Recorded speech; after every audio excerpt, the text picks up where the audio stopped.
ma nsib l-ebda ħtija fih.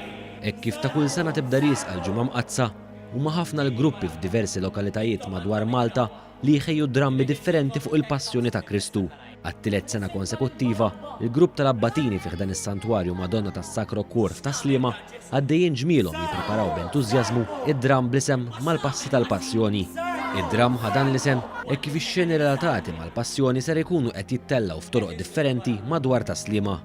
Toni Terribile, wieħed mid-diretturi, elenka wħud mix-xeni li ser ikunu qed isiru waqt id-dram. Għandna l-ġrajja ta' meta l-ġesum ta' Mal-Veronika u din fit-toroq dawn. Għandna flagellazzjoni l-ewwel darba wkoll, mbagħad għandna Ġesu tela l-Kalvarju nagħmlu fuq is-suntier ġifieri, u mbagħad għandna l-Kruċifissjoni u għandna wkoll id-depożizzjoni dis-sena l-ewwel darba ġifieri u għandna wkoll ma sintendi l-qawm li huwa il-qofol tal-ġrajja tal-Passjoni. Fil-Knisja tal-Madonna tas-Sacro Cuore, One News seta' jsegwi l-andament tal-preparamenti għal dan id-dram.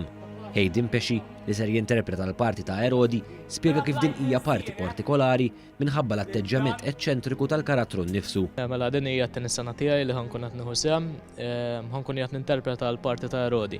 Din hija parti li hija challenging ħafna għaliex tkun ħafna eċċentriku, tagħmel ħafna mossi li kien jagħmel Erodi dak iż-żminijiet li ta' min jgħid li kienu partikolari ħafna. David Ketkuti, li min-naħa tiegħu ser ikun qed jinterpreta l-parti ta' Ġesu, ħeġġeġ lil ħafna żgħażagħ bħalu jieħdu sehem f'attivitajiet ta' din ix-xorta, hekk kif spjega li l-parteċipazzjoni f'dan id-dram għenitu fl-iżvilupp tiegħu.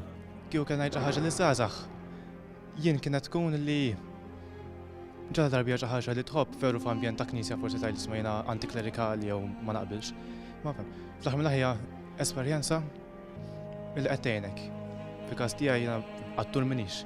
Jemma xi ħaġa li għenitni ħafna biex anke niżviluppa lili nnifsi. Id-dram se jkun qed isir fit-13 ta' April li ġej.